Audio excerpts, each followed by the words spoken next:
Since the last all-assembly meeting at Mayor's Question Time on the 15th of March, the Transport Committee wrote to the Mayor on the taxi and private hire vehicle industry in London. The Police and Crime Committee published its report looking into how Met investigations investigate serious injury collisions in London. The Planning and Regeneration Committee published a series of letters to the Mayor to help shape the next iteration of the London Plan. The Environment Committee wrote to the Mayor with recommendations on food and security and sustainability. The Cost of Living Working Group published its report following a year-long investigation into the impact of the cost of living. The Environment Committee wrote to the Mayor with recommendations for protecting and improving green spaces and infrastructure. The GLA Oversight Committee wrote to the Mayor regarding the Green Finance Fund, and the Transport Committee published its report looking at safety on the Transport for London network. The Planning and Regeneration Committee published an opinion piece on the 15-minute city concept, and the Police and Crime Committee held a confirmation hearing for the appointment for the Deputy Mayor for Policing and Crime. As you can see, we've done a lot, as usual. Can I ask the Assembly to note the interest set out at item 2? And do any Assembly... Before you move on, you seem to have missed a couple of things. We've got a number of new members sitting around the table, which we should welcome. But there's also been that little thing, I might understand why you've not mentioned it, a re-election of a mayor along with the London Assembly. And we should note that the mayor is on his third term of mayoralty. I'm sure there's plenty of opportunity for members to raise that during the meeting, and I think I welcomed the new members at the annual meeting. I can't keep welcoming them; they'll get rather. I think the issue for NQT, there'll be more members of the public watching this meeting than would have been at our AGM. Well, welcome, congratulations. There you go. Can I? You don't have to be churlish about it. Do Assembly members have any disclosable pecuniary interests which relate to the items on the agenda for today's meeting, or any other relevant interests, including any declarations in relation to gifts and hospitality, which are not reflected on the authorities' register of gifts and hospitality? Small silence there, give people a chance, thank you.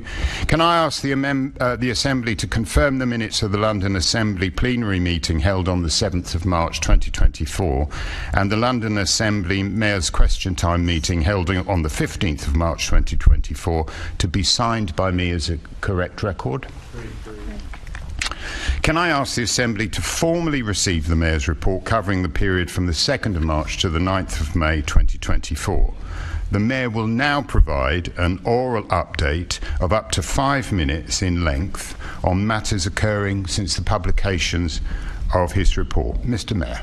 Good morning, everyone. It's great to be back, even though the Chair is not pleased to see me. It's good to see so many familiar faces and, of course, a few new ones as well. You're most welcome. Can I begin by offering, Chair, a warm welcome to all our new Assembly members and congratulate you all on being elected. In particular, I want to say a personal big well done to a couple of good friends of mine, Labour colleagues, Bassam Mahfouz and James Small-Edwards, whom I know share my desire to build a fairer, safer, greener London for everyone. I know you worked incredibly hard on your campaign, so it's brilliant to see you both taking your seats here in the City Hall chamber. Having the opportunity to represent and serve Londoners every day is a profound privilege. And I was truly humbled to be re-elected again as the Mayor of London with an increased margin of victory. This is the best job in the world, in the greatest city in the world. And I couldn't be more grateful to my fellow Londoners, not only for placing their faith in me once again, but for giving my administration such a strong record-breaking mandate to continue our work to improve Londoners' lives. The outcome of this latest mayoral election was clear. Londoners rejected deceit and division and instead voted for a positive vision for our city, one that is rooted in unity and taking practical action to give Londoners a vital helping hand to get on and fulfil their potential. I'm proud we've wasted no time in getting on with this work already, announcing an additional £14.5 million investment in our Violence Reduction Unit's flagship prevention programme and setting up plans to make London the best city in the world to grow up and be a byword for opportunity again. This third term is not about making history, but about shaping a better future for all. And now that the general election has been confirmed for July the 4th, we have a golden opportunity to turn the page on 14 years of Tory division and decline by ushering in an era of change and national renewal with Labour. A Labour government working hand in hand with a Labour mayor, if I can refer you would be back, a game changer for our city. It would mean Mr. Mayor, we could go so much further and accomplish so much more. We'll adjourn the meeting of our communities. for 5. I'd like to ask our committee clerk, Rebecca Arnold, to repeat the position that I'd already stated at the start of this meeting with regard to use of resources. Thank you, Chair. So, members will be aware that there's a use of resources rules document and it's very long, and I won't attempt to either read it in full or summarise it in full at this point, but the Chair's asked me to summarise a couple of points. So there are specific rules that apply during a pre-election period. We're not in a pre-election period, and then there are some rules that apply at all times. One of the rules that the Chair was referring to earlier was that a rule that applies at all times is to ensure that GLA resources aren't used for party political purposes. The Chair referred earlier to the fact that many questions may quite properly relate to the potential for political change and how that change may affect London and the Mayor's plans. And the Chair mentioned in his comments earlier that he was asking the Mayor and members to ensure that their questions and answers do not tip into seeking to affect support for a particular political party or politician. That being said, Mr. Mayor, would you like to continue, please? I'm looking forward to answering the questions later on this morning. I hope you can show a bit more class during the course of this meeting.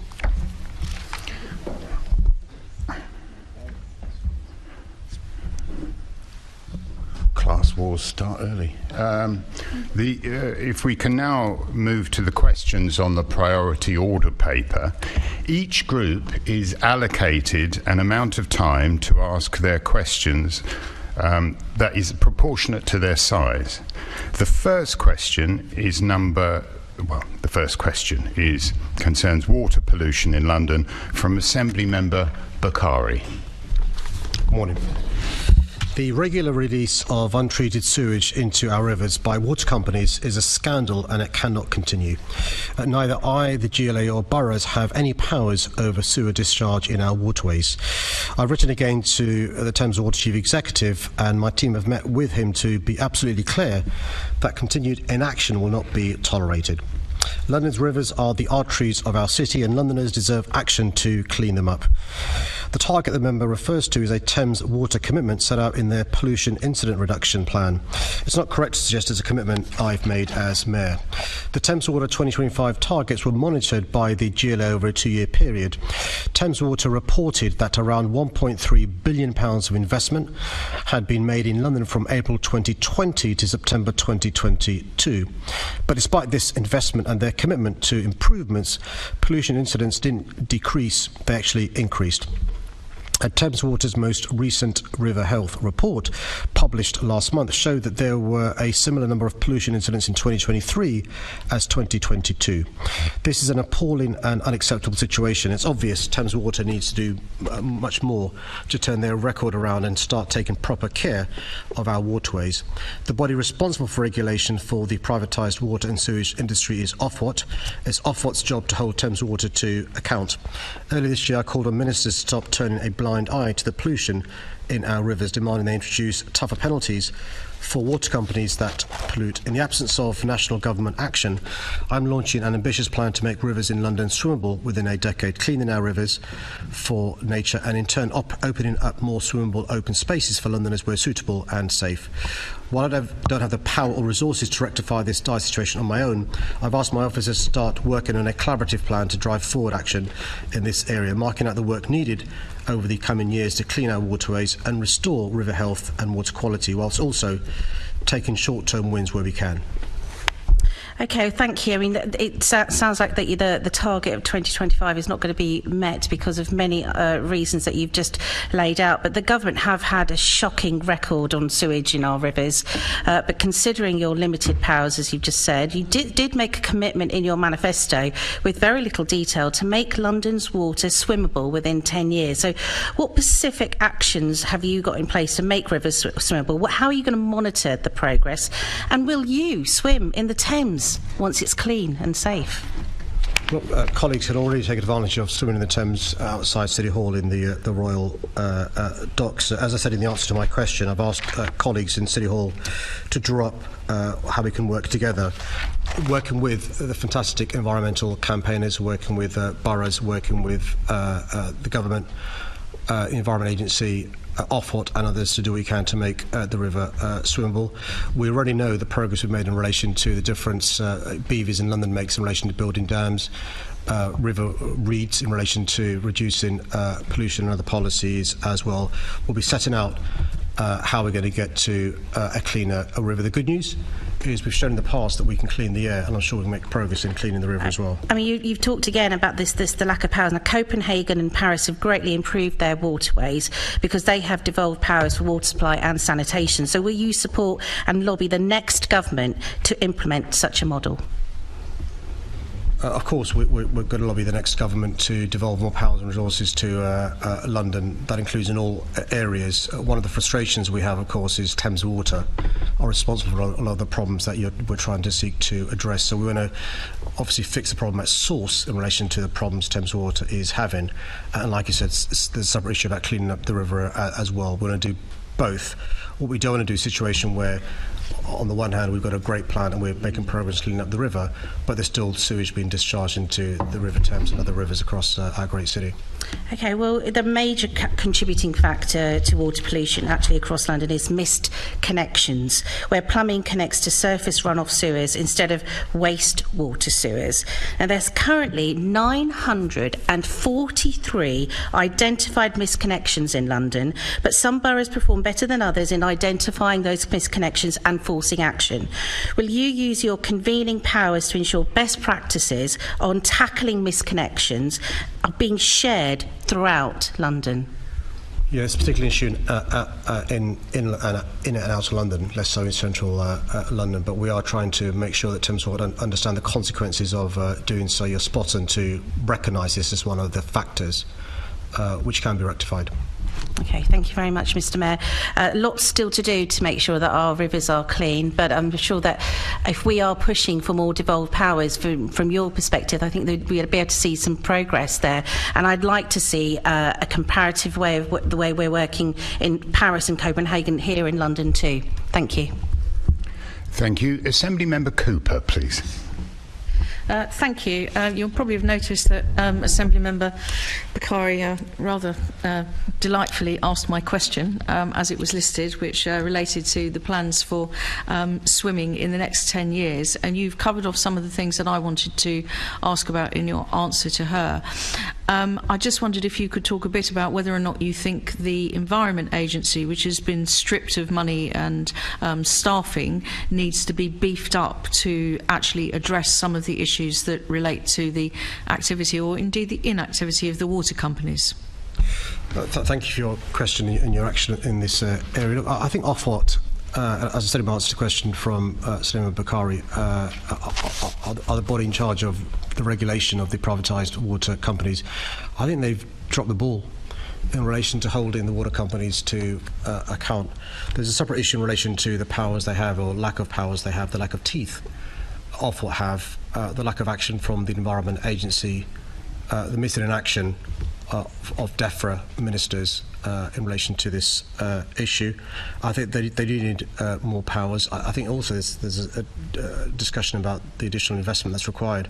I think it's wrong for Thames Water to increase customers' bills to pay for investment they should be paying for themselves, particularly when you know their shareholders in the past have received record dividends and record amounts of money have been taken out of Thames Water and huge debt leveraged against Thames Water. That's why I think Ofwat decided not to accept the first business plan Thames Water put forward. My understanding is the 12th of June deadline may now be missed as well because Ofwat aren't happy with what Thames Water are proposing. Yes, I think Thames Water are a bit like the Manchester United of the football companies, of the water companies, with having been piled up with massive debts. And of course, the Glazers have managed to make some money out of Man U, even though they've piled it with debt. Do you think that there is a terminal nature to the problems with Thames Water? I mean, Kemble has, seems to be in a serious situation.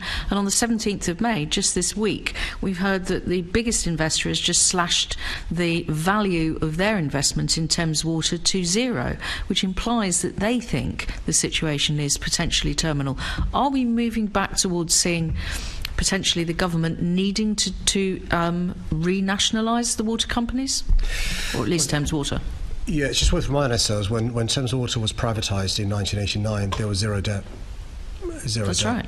You look at the amount of debt now, and it's eye-watering, the amount of debt leveraged by the previous owners, but also I understand the current owners have some responsibility in relation to the leverage of debt that's been piled into Thames Water. My understanding is that the Ofwat dismissed the previous plan from the parent company, which meant they withdrew their proposed cash injection. There's a further plan, 12th of June was the deadline, which may be rejected. I think this may be an example of nationalisation by default. What I don't want is taxpayers' money being paid for in relation to the private company being given monies and receipts they don't deserve. That's why I'm nervous about nationalising Thames Water, but I think that may be where we end up, like we have with some of the failed privatised train operating companies, because they're not fit for purpose in relation to running these public utilities. I think it's going to be hard for the people who've invested in Thames Water, if they've decided their stake is worth nothing, to then argue that if it's renationalised that they should get any money for something they've already said is worth nothing. Quite. Thank you. Thank you, Chair. Thank you. Assembly Member Polanski, please. Thank you very much, Chair. Congratulations on your re-election and welcome back. Just before I get into the matter on hand, I just want to say, as a Jewish Londoner and a Jewish politician to a Muslim Londoner and a Muslim politician, thank you for your solidarity during the campaign and keeping our communities together.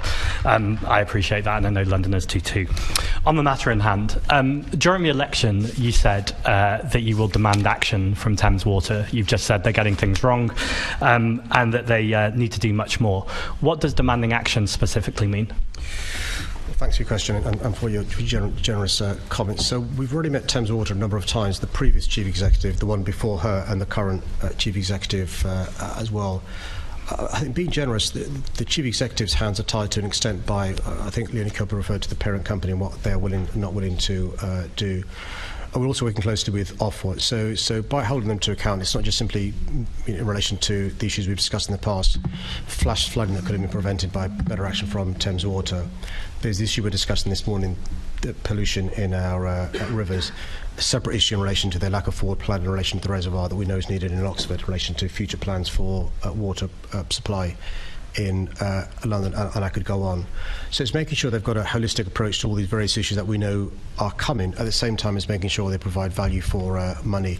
Leaks in Victorian pipes shouldn't be happening with the technology that we know exists, that is used by the companies across the country, and I could go on. So unfortunately, because of the lack of statutory powers, it is convening those conversations, holding to account, and to give the Thames Water team some credit. When we've convened roundtables to discuss surface flooding, when we've discussed with other partners what we can do to address the issues of climate change, Thames Water have been active participants. The problem is they've not, I say this in a courteous way, put their money where their mouth is in relation to investing in a lot of UBI. It's a pathway to it. So for the starter scheme, you have much of the current welfare system in place, and it's neutral in the first round with a few small changes. You then ramp up to a bigger payment that's more universal. But the starting point is that the basic income's there no matter what. Now, that's really important for disabled people in particular. Disabled people face a system where they can face complete ruin overnight due to changes in policy. The welfare reforms that are going through at the minute are an example of that. So my final very quick question, which is part of my concern around this, is that, listen, I'm no fan of how the current welfare state is structured. I think it's ridiculous, convoluted, and the money goes to a lot of people that don't deserve it, and those that do deserve it don't often get it in an easy way. I think we can all agree on that point. But is part of the problem, you know, everyone around this table as Assembly members is on a very good wage. Our wages are public, you know, everybody knows what they are. I don't need UBI, but then again, I'm able to afford the basic services that I need to live my life for me and my wife and my children. But somebody that is lower down the spectrum that would only survive on UBI, all of their expenses, going back to Assemblymember Garrett's point, would go to their landlord, would go on to basic goods, and therefore, without the welfare system saying this is for your housing, this is for that, your transport, whatever, those on the lower end of the scale would effectively be in the same position that they were before, would they not? No. So this is the fundamental thing. You can't separate the tax and benefit system. It is one system. One is income coming in, one is going out. It's part of the same ledger. This is a problem that it's being separated in people's minds, but it's fundamental to it. It's not connected. Everyone on welfare works. Sorry? Not everyone on welfare works. So you're talking about tax and income. There are people that do not have tax and income. They're still liable for tax at some point. So there is a point where they are affected by, if they go into work, there is a tax system in place. Yeah, but if they go into work, I'm not talking about people in work. I'm talking people on welfare that are not working. That are not work. Well, they no longer have a disincentive from taking up work if there's an unconditional payment. There is currently a huge disincentive, and I'm someone who used to be in receipt of employment support allowance. There is a huge disincentive to potentially losing a lot of your income overnight. Oh, I haven't disagreed with you on that point, by the way. Yeah. But we'll leave it there. I think you've answered very comprehensively, so thank you, and we'll move on, Chair. Thank you. Assemblymember Garrett. Thanks. So I'm interested in the question of eligibility, which I think if I put a question to you, Guy, because you did touch on this in your opening remarks, to sort of call back to that. And I'm conscious that you deliberately said you didn't use the universal in universal basic income, but obviously lots of other people are using that. I suppose the question is, how do you, in broad brush terms, I know you said there's a debate about some of this, but how do you determine who realistically is eligible? You talked about a community. How do you determine who is eligible? Sort of who's in and who's out, if you like, without either, you talked earlier about the obvious criticism that, the whole world would want to come here and claim their free income. That's one obvious downside on the one hand. And obviously, on the other hand, the obvious problem would be to create effectively a two-tier labour market where lots of people who are legally working in the UK but aren't British citizens wouldn't be eligible for it, and therefore they would gain none of the benefits that people have advocated this morning for doing it. So how do you sort of square that circle? I think idealistically, if I was a philosopher king, as it were, I would want everybody to have a basic income as a right, an economic right. But pragmatically and politically, one would obviously have to have restrictions. That's where I start from. I think that anybody who comes into London lives in the meeting, not the wider information that I think you want on. You just footfall. Told Assemblymember Roberts that you mapped out the footfall. So did you just tell a mistruth to Assemblymember Roberts? I did not mean to mislead the committee. This is why I'm clarifying, based on what Matt Twist told you. My understanding, and I could be wrong, Kenny, if you know, but they don't count how many people come in and out of the station. They count how many crimes reported. Good, thank you, Kenny. But Deputy Mayor, to stick with you, can you confirm you have no idea how many people visit police stations? I can confirm, as Matt Twist did to you directly, that the Metropolitan Police have based their data around this on how many crimes are reported at front counters. I want to That's also... not the question, Madam Mayor. Can you confirm... should we try again? Can you confirm that you have no idea how many people visit police stations? I can confirm, as Matt Twist told you... No, I'm asking you to confirm that question, not a different question. This is how it works. So I'm asking you a question. I'm asking you to confirm the question I'm asking you, not to ask yourself a different question. Can you confirm you have no idea how many people visit police stations? I can confirm that that's You're not asking information. yourself a different question. Can you answer mine? I'm trying to answer your question. You're not answering my question. Can you answer mine? That the Metropolitan Police don't record footfall at front counters. Which would mean you have no idea how many people visit a police station. I can confirm that the proposals on front counters were put together based on the information that the Metropolitan Police Service do record, and that is crimes Would it not reported be at front important counters. to know how many people use a service before closing a service? I understand, and I know that there are different uses of front counters, and that's why the Metropolitan Police are currently engaging, especially with people with protected characteristics, on the usage of front counters, so that that is properly equality impact. But I also think we must recognise that the major constraints of the budget means that these choices, all of them noted from the start as tough, are needed in order for the Metropolitan Police to have a balanced budget. I understand that, but I think if you're making a difficult decision, one of the things you need is the facts about that decision. One of the biggest facts would be knowing the footfall. So given that you've known since November this is an option, why have you not been asking police stations to make a record of footfall in their stations so you can understand? Because as far as we know, the last data we have on this is from 2017. Reporting crime accounts for only a fifth of visits. You knew back in November you were considering this. It would seem pertinent at that point to go to the police stations and try and get some data on footfall, would it not?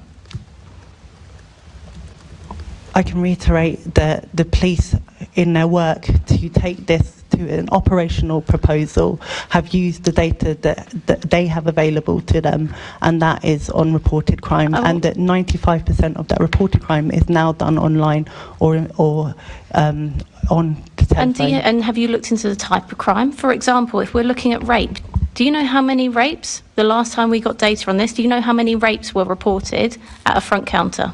About 14.3. Yes, correct, Kenny.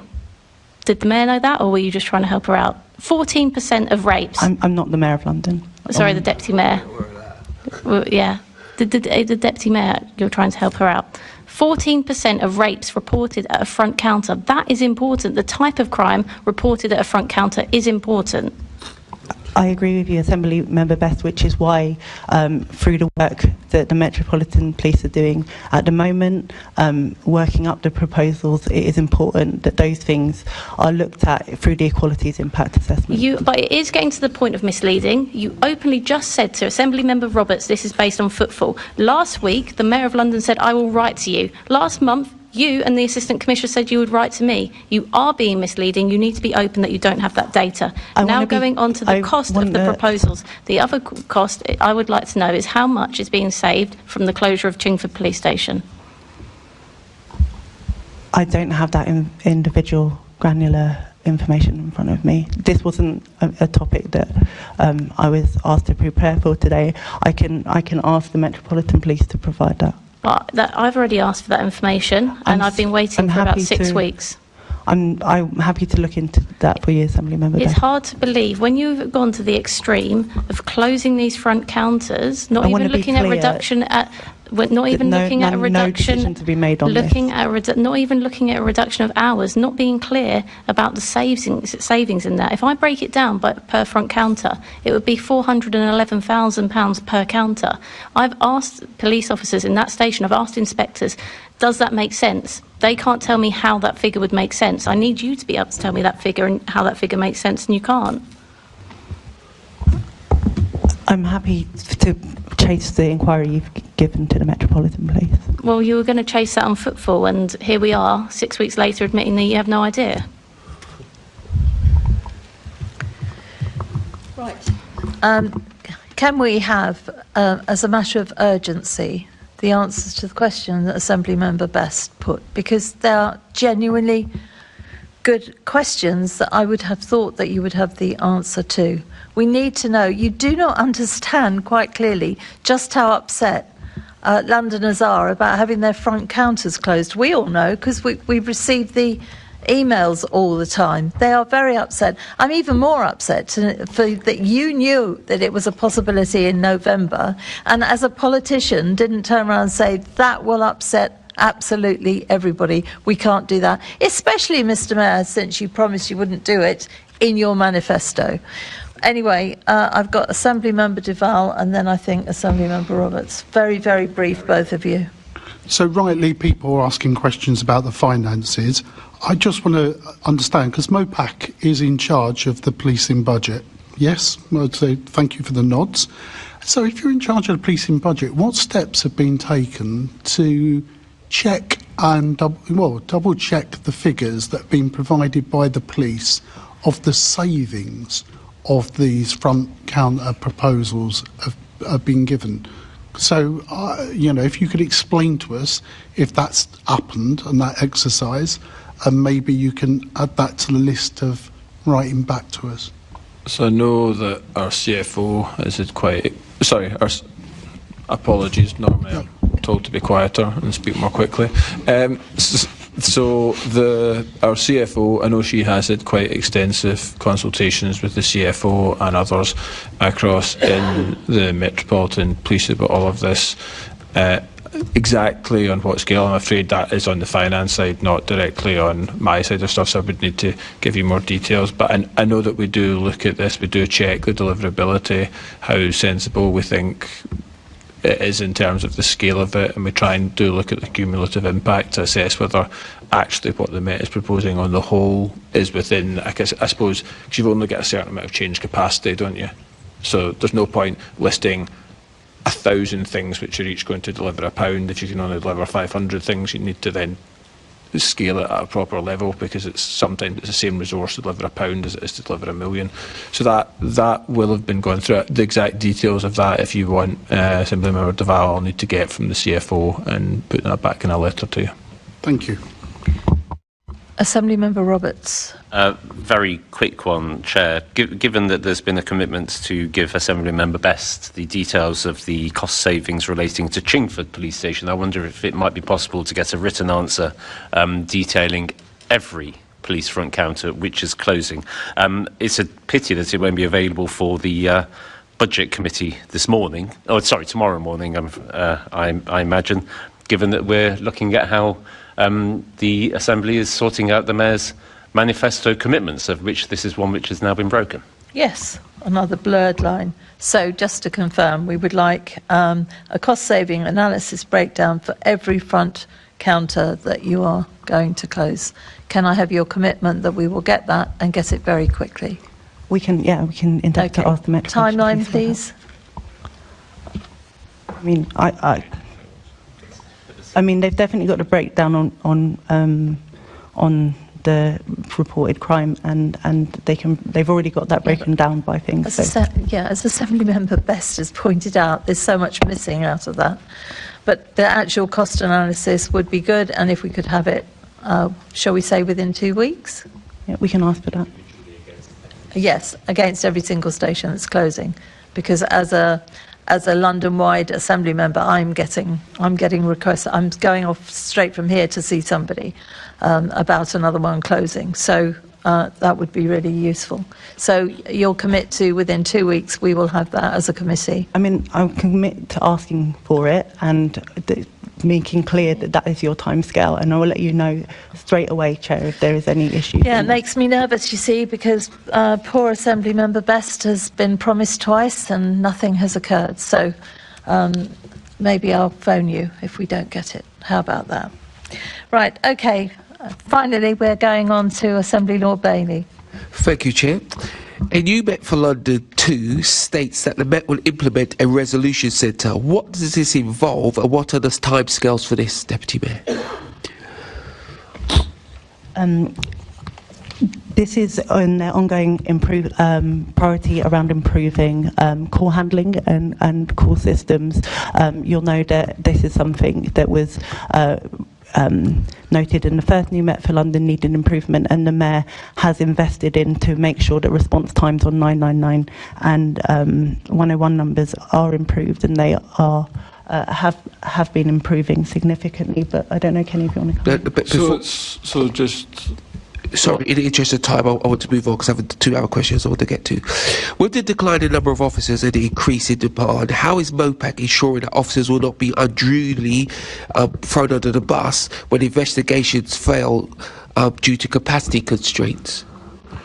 So, the one, I don't think there's any suggestion that anybody would throw officers under the bus here. The way in which demand into the Met is being managed is through something called crime management units, which is, if you look at the Met, they screen in a higher proportion of crime than almost any other force in England and Wales. And this is about what the crime management units do is take in and make a realistic assessment of whether there are any realistic lines of inquiry which can be followed in this, and where there aren't, they try and reduce, they will screen that out, and that means that officers should have more manageable caseloads going on. Just to go back to the Resolution Centre, what that is about is bringing together, so you'll have heard of TDIU, which is a telephone and digital investigatory unit, and that's trying to bring that into METCC so that you join up the investigatory capability with the contact capability so that you can resolve the sort of, I suppose, the non-urgent crimes, not wanting to use that term in a pejorative way,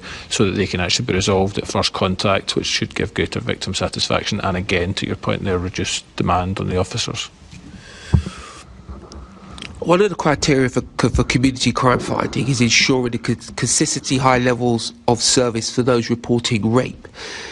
Serious sexual offences now have increased by 11.6%. Has there been a requisite rise in resources to deal with those cases? There's been about 465 extra people put into the public protection teams, and if you look at the positive outcome rates in RASFO cases, that's risen over the last few years from under 4% to just over 13%. So with a higher caseload, they are actually delivering an even higher percentage of positive outcomes in that case, which I think is a very positive thing and something which the Met should be really proud of. Okay. Does the Met have the expertise and the resources to improve its response to online and financial crime? For instance, online grooming against children as well has increased by 89% as well. They're 2 separate questions, by the way. So I want to talk about financial crime, and also, Deputy Mayor, I want to talk about protecting young people online. Do we have the expertise to do that within the Met?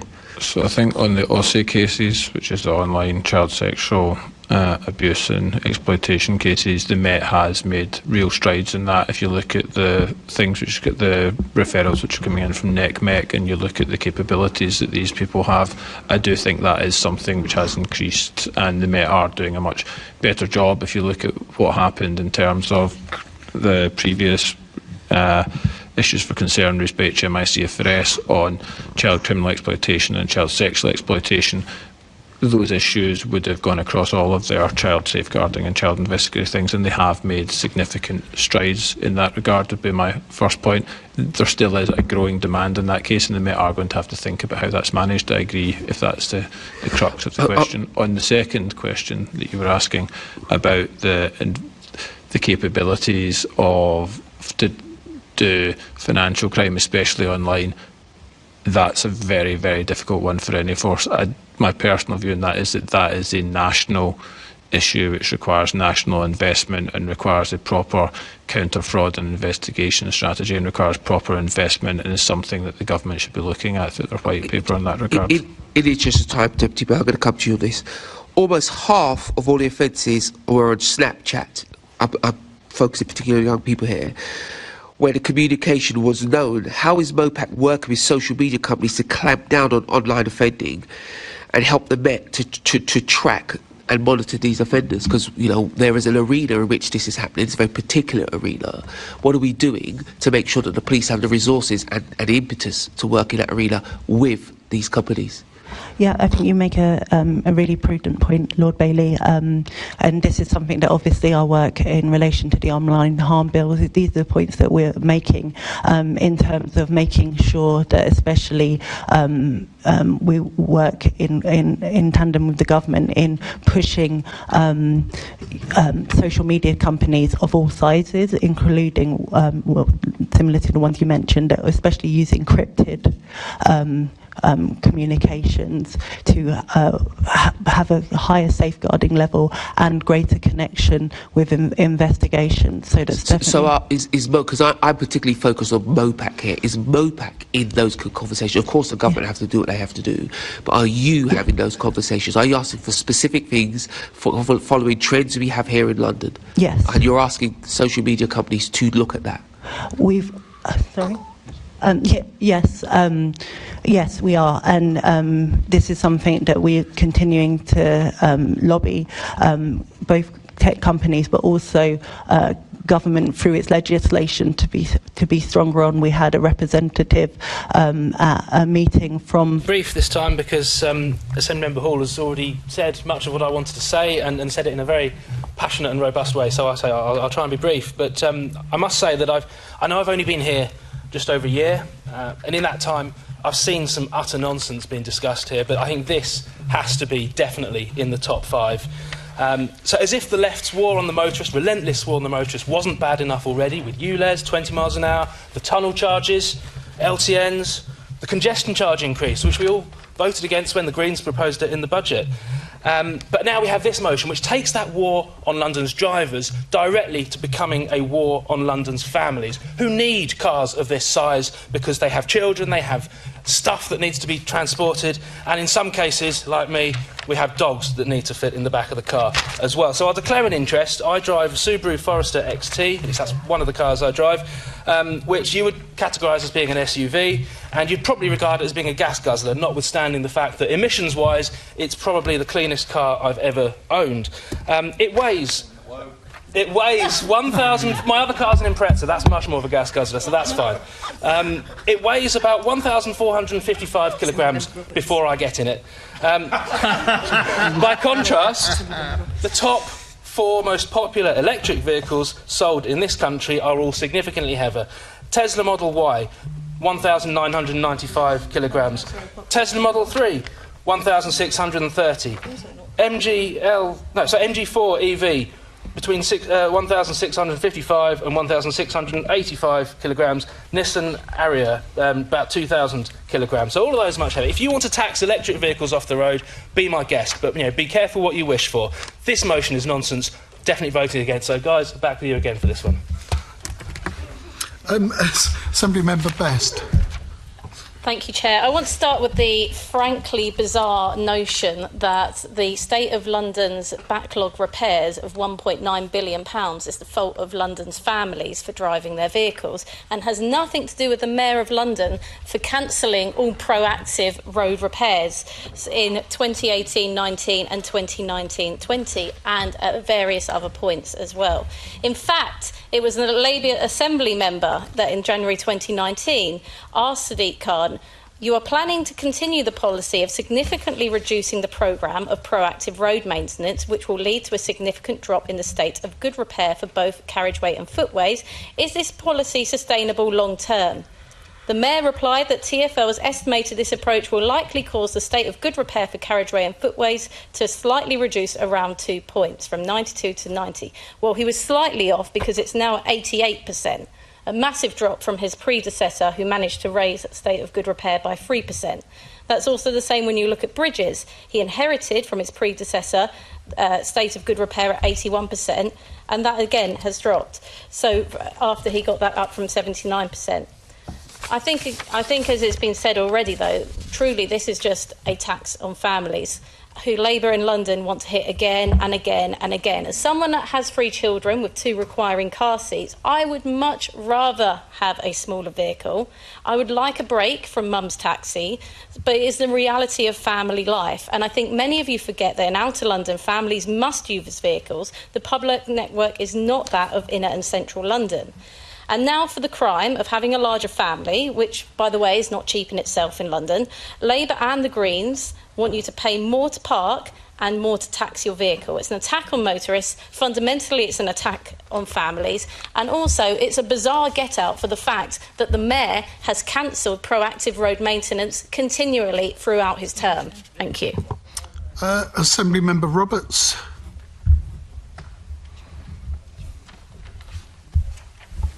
Thank you, Chair. Whenever anything is raised about car ownership in the capital, we always hear about the war on motorists. And it's terribly reductive. It doesn't get us anywhere. And there is no war on motorists. There is. I'm afraid there genuinely isn't. And if there is a war on motorists, then there seems to be only one side, which is driving around in tanks, and that's the motorists. That's the army. But trying to make change, trying to make the roads better, trying to make the roads better for everybody, including motorists, is not a bad ambition, actually. I remember in Richmond's One Thames, again, I'm going to talk about what you know. Years ago, we had a form of emission-based parking charges. That was about 20 years ago. And we were howled down, absolutely howled down. In fact, the Lib Dems lost control of the council because of it. 2006, I think. And now, emissions-based parking is the norm. It is absolutely the norm. However, it was decried as being whatever the equivalent of woke was back 15 or 20 years ago. So just trying to find alternative ways of making sure that the roads are safe for everybody, making sure that people can move around the capital as freely as possible. I appreciate that there are restrictions. Is not necessarily a bad thing. But just automatically having a knee-jerk reaction, say, oh, this is the war on the motorist, is terribly unhelpful. And really, as an assembly, we should be trying to find ways of making people's lives better and not necessarily reaching for the Daily Mail dog whistle descriptors, which we have heard today. Thank you. Assembly Member Turrell.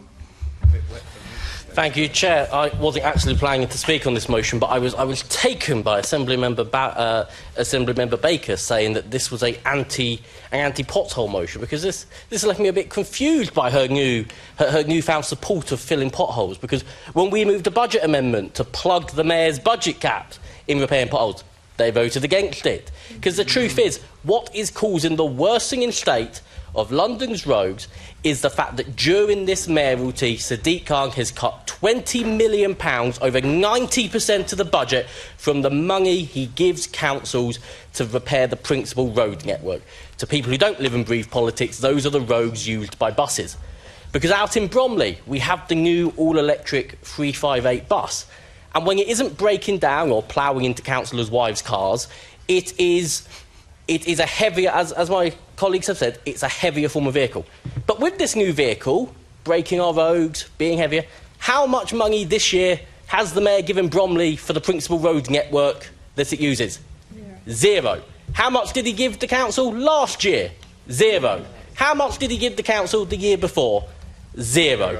The point goes here that, again, he is only giving a handful of councils money to repair the principal road network. It is absolutely ludicrous to say that it is families that are ruining our roads. What is ruining our roads is the Mayor not paying his own bill.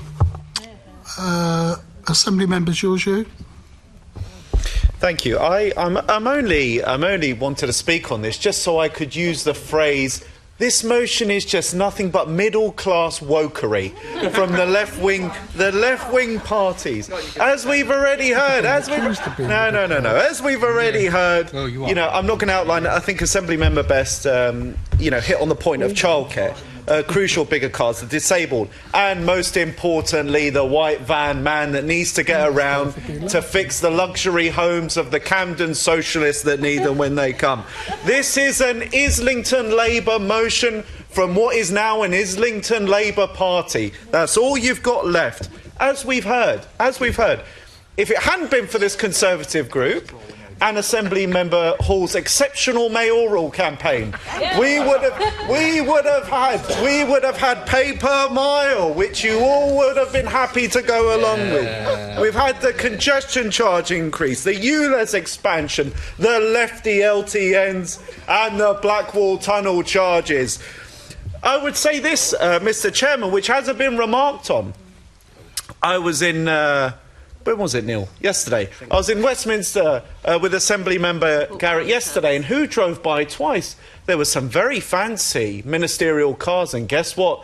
They were all big Range Rovers. And without giving away, and rightly so, the Mayor has his security detail, I'd ask you all, what do they drive? So the point I would make is be careful what you wish for. But just so I can use it one more time, this is nothing but middle-class wokery.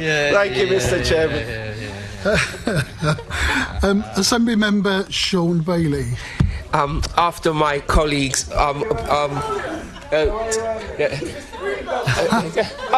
again, I've told you once before, if you think you're going to beat me over the head and act like it's some dirty secret of mine, you're wrong. You know why I stand on green belt. I said it before and I say it again. So please, relax.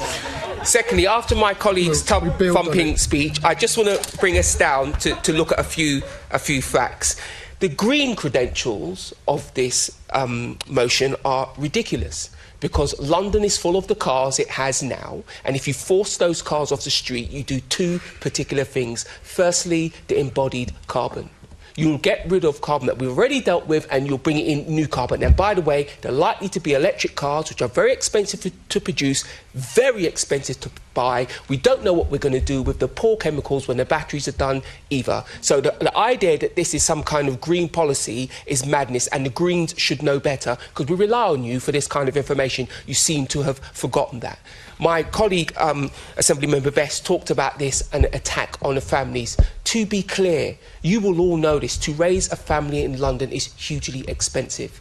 To raise a large family, even more so. One of the key expenses is transport, and it often manifests itself in a car. If you live outside of zone 3, maybe, you have to drive your children around, or your children have a poor quality of life. It is that simple. So this is an attack on those people who've decided to produce children to pay your pension into the future. We need our young people to succeed. We need our families to succeed as well. The other piece as well, we have often talked about we want to make traffic better in London, and we all have different ways of doing that. But if you drive large cars off the road, you run the risk of families then getting another car, an extra car, and upping the level of traffic on road, because ultimately a large car takes up space, we can agree on that, but not as much as two cars. And you run the risk of people doing that. So again, be careful what you wish for and come back with a better motion.